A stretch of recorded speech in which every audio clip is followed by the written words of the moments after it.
Opa, tudo bem? Você está prestes a assistir um trecho da aula que eu revelo quais indicadores são capazes de revelar quão bom é o seu desempenho com a hospedagem que você administra. Se você quiser assistir essa aula na íntegra, é só clicar na janela ao final desse vídeo. Bom proveito! Se você teve um crescimento no valor da diária média de um período, preferencialmente de 12 meses, comparado com outro período, preferencialmente de 12 meses também, isso quer dizer que você está fazendo um bom trabalho. E o valor da diária média é a mesma coisa, você não pode comparar com o mês anterior, tá? É o mesmo raciocínio da taxa de ocupação e do faturamento, tá bom? O que mais? Tende a aumentar com o tempo. Tende a aumentar com o tempo por quê?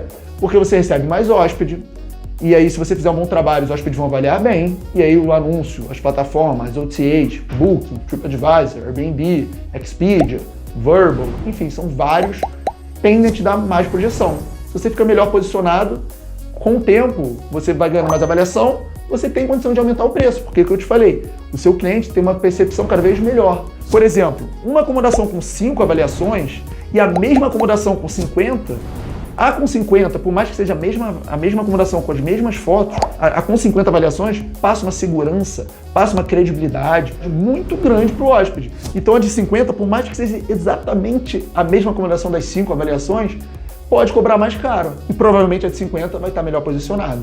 Então, tende a aumentar com o tempo. Até por isso eu falo o seguinte, se o valor da diária média diminui sua com o tempo, é um sinal de fumaça também que tem alguma coisa errada. Mas o sinal de fumaça aqui, provavelmente aqui está diretamente ligado à estratégia de precificação, tá bom?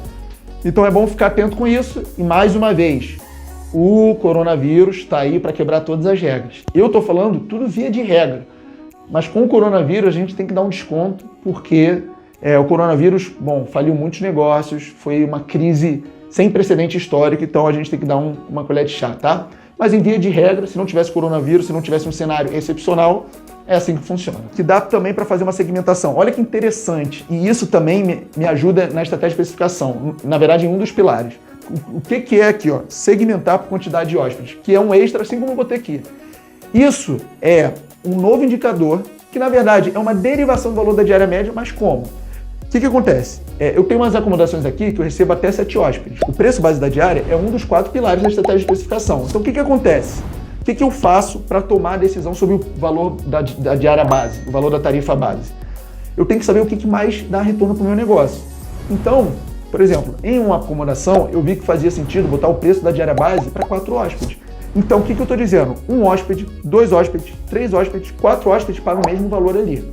Tá certo? Por quê? Porque esse meu anúncio já está muito forte. Essa minha acomodação tem uma alta procura. Então, eu boto um preço base alto, porque eu poderia botar para 2 pessoas. Mas se eu botasse o preço base para 2 pessoas, o valor que eu cobro no preço base ia ser menor do que o que eu boto para 4. Então, o que eu descobri? Eu descobri que quando eu recebi uma reserva para 4 hóspedes, quer dizer, a maioria das reservas para 4 hóspedes, era o cenário que, primeiro, eu recebia mais reserva e, segundo, que o meu faturamento era maior, porque o valor da diária cobrada para 4 hóspedes é maior do que eu cobrava para 2 e para 3. Então, o que eu fiz? Eu botei o preço da diária base para 4 hóspedes. Mas isso eu só fui entendendo com o tempo. Conforme o anúncio foi pegando tração, foi tendo visibilidade, foi dando retorno, eu fui percebendo e acompanhando essa métrica até que eu tomei essa decisão. Como eu fiz isso? Com uma mentalidade de médio e longo prazo, trabalhando a acomodação, recebendo boas avaliações. Na Booking, todas as acomodações que eu administro têm nota maior de 9. Eu sou super host no Airbnb desde quando eu comecei. Não estou falando isso para me gabar, não. Eu estou falando isso porque mostra a consistência do trabalho. Que eu já trabalho há algum tempo, que eu não abro mão da satisfação dos clientes. Para você ter ideia, eu abro mão de administrar mais acomodações em prol de abrir o controle, né, das poucas que eu administro. Eu prefiro ter as poucas que eu administro, que é o caso hoje, mas sem perder esse controle. Porque se eu tiver 20 acomodações, 30, eu não vou conseguir olhar para cada uma da forma que eu gostaria que eu faça hoje. Isso é uma opção minha, tá bom? Mas enfim, segmentar por quantidade de hóspedes é você fazer o seguinte, criar um indicador que é o valor da diária média para 2 hóspedes é tal, para 3 hóspedes é tal mais um pouquinho, para 4 hóspedes é tal mais um pocão, para 5 hóspedes é tal mais um muito, e para 6 hóspedes é tal mais tanto. O problema é que provavelmente para 6 hóspedes, para 7 hóspedes, para 5 hóspedes, a procura não é tão grande quanto para 2 e para 3. Então você tem que ter uma cautela, tem que ter um cuidado na hora de tomar essa decisão. Mas enfim, eu não quero me aprofundar muito, porque isso já é um assunto muito técnico, não é a ideia. A minha ideia aqui é passar os principais e dar uma contextualizada. Mas como eu já estou falando de diária média, eu acho legal falar isso com você também.